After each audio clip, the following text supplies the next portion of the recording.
शेतकरी बंधूंनो, आपल्या सोयाबीन पिकाला दुसरी फवारणी आपण कुठली करायला हवी, का करायला हवी आणि सर्वात महत्त्वाचं म्हणजे केव्हा करायला हवी, याची संपूर्ण माहिती, सविस्तर माहिती सोप्या भाषेमध्ये आपण आपल्या व्हिडिओमध्ये पाहणार आहे। व्हिडिओ पूर्ण पहा, आवडल्यास लाईक करा आणि चॅनलला सबस्क्राइब करा, म्हणजे असेच व्हिडिओ आपल्यापर्यंत येत राहतील।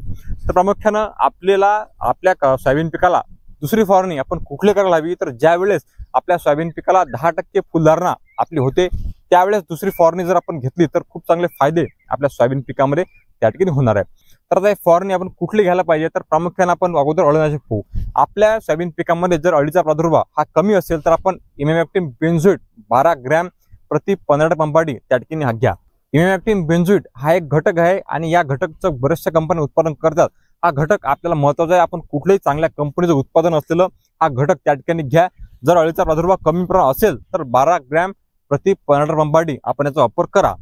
आपल्या सोयाबीन पिकामध्ये जर अळीचा प्रादुर्भाव आपल्याला जास्त प्रमाणात वाटत असेल तर त्या ठिकाणी आपण अदामा कंपनीचं जे बॅराझेट नावाने येतं त्या ठिकाणी 2 घटकचं एकत्रित कॉम्बिनेशन असलेलं आपलं यामध्ये इमेमॅक्टिन बेंझोएट अधिक नोवोलुरान हे 2 घटक त्या ठिकाणी पाहायला मिळतात।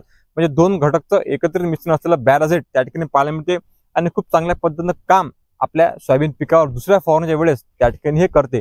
तर हे सुद्धा आपण त्या ठिकाणी घेऊ शकता 20 ते 25 ml प्रति 15 लिटर पंपाडी।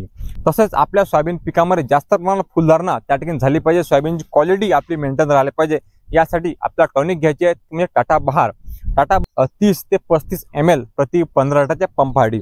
यामध्ये अमिनो ऍसिड त्या ठिकाणी पाहायला मिळते, फुलांची संख्या त्या ठिकाणी वाढवण्याचं काम टॉनिक करते आणि जेवढी जास्त फुलधारणा तेवढीच जास्त फळधारणा त्या ठिकाणी पाहायला मिळते।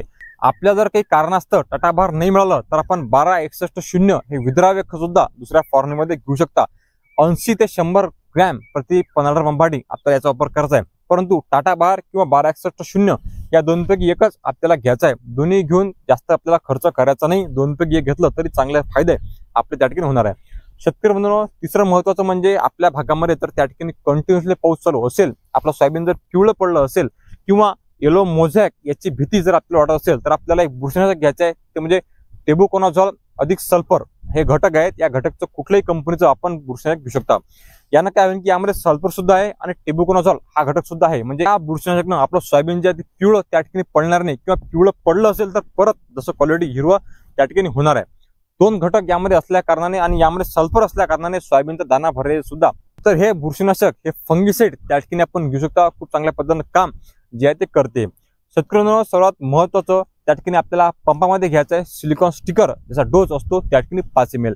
तर सिलिकॉन स्टिकर आपल्याला का बरं घ्यायचं आहे, कारण आपण एवढी महागाची औषध मारतो, जास्त मेहनतीने फवारणी घेतो, फवारणी केल्याबरोबर जर पाऊस आला तर संपूर्ण फवारणी आपली वाया जाऊ नये, आपली मेहनत त्या ठिकाणी वाया जाऊ नये, यासाठी आपल्याला स्टिकर घ्यायचं आहे। म्हणजे फवारणी झाल्यानंतर जर काही वेळानंतर पाऊस जरी आला तर फारसा फरक आपल्या फवारणीला त्या ठिकाणी पडणार नाही, म्हणून स्टिकर त्या ठिकाणी अवश्य घ्या 5 ml प्रति 15 लिटर पंपाडी। धन्यवाद। शेतकरी हितार्थ खूप सारे व्हिडिओ आपल्या चॅनल उपलब्ध आहेत, आपण ते अवश्य पहा आणि सोयाबीनला दुसरी फवारणी आपली त्या ठिकाणी करून घ्या। धन्यवाद। या व्हिडिओमध्ये इथं थांबू, परत भेटू एका नवीन व्हिडिओमध्ये। धन्यवाद। जय जवान जय किसान।